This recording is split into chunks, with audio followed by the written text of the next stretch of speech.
Yo, what's up mga kaibigan? Nalina tayo magkwentuhan. Gilas Pilipinas laban sa Tall Blacks New Zealand. Both teams ay undefeated. Pinakita ng Tall Blacks ang haka dance at sinimulan nila ang game na ito sa isang 8-0 run. Ganun pa man sa pangunguna ng all-around impact ni Kai Sotto at Justin Brownlee ay nabawi nga ng Gilas ang lamang. Mainit pa din nga ang Tall Blacks sa second quarter. Subalit matinding run ang pinapakita ng Gilas at ginagawa ni Scotty Thompson ang lahat sa ating pambansang koponan. Natapos ang first quarter na tablang score sa 20. End of first half ay tabla pa din nga tayo sa 45. Sa third quarter ay pinapakita nga ni Scotty Thompson ang kanyang hustle at ang IQ ni Kai Sotto. Nananatiling dikit mga kaibigan ang bakbakan at walang nakakalayo sa dalawang koponan. Kinakalabaw din ni Kai ang Tall Blacks at umabante na nga tayo sa double digits matapos ang tulong-tulong ng effort ng ating Gilas Pilipinas. Napakaingay na nga ng MOA Arena at tila ba naaamoy na ng mga fans ang pagkakaputol ng 4-game losing streak natin sa bansang ito. Sa loob ng tatlong quarter ay gumawa nga kagad si Kai Sotto ng 15 points, 9 rebounds and 7 assists. Pilit na binababa ng Tall Blacks ang lamang sa fourth quarter subalit wala nga silang sagot kay Kai Sotto at sa depensa ni Chris Newsome hanggang sa tuluyan na nga natin nakuha ang dikit na panalo sa game na ito. 26 points si Justin Brownlee at 19 points, 10 rebounds, 7 assists si Kai Sotto to lead the way.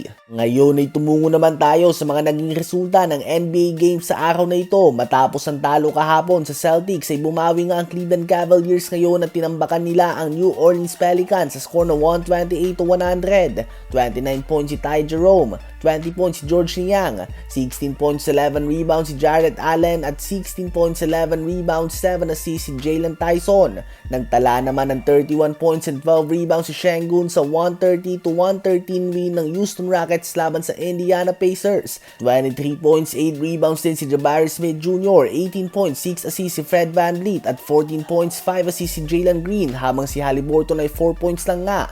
Panalo din ang OKC laban sa Portland Trail Blazers sa score na 109-99. 30.7 rebounds, 8 assists, 2 steals, and 2 blocks si Jalen Williams. 28 points si SGA, 17 points si Caruso at 13 points, 14 rebounds si Isaiah Hartenstein sa kanyang debut sa OKC. Pinulbos naman ng Warriors ang Atlanta Hawks sa score na 120-97. 27.7 rebounds si Andrew Wiggins, 23 points, 8 assists si Stephen Curry, 14 points, 11 rebounds si Trayce Jackson-Davis at 9 points, 7 rebounds, 9 assists, and 2 blocks si Draymond Green.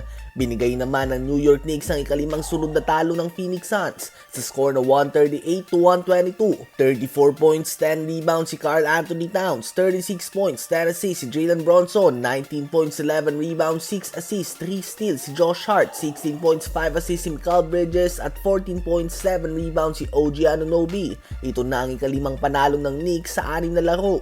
Pinutol naman ng Clippers ang 6 na magkakasunod na panalo ng Orlando Magic sa score na 104-93.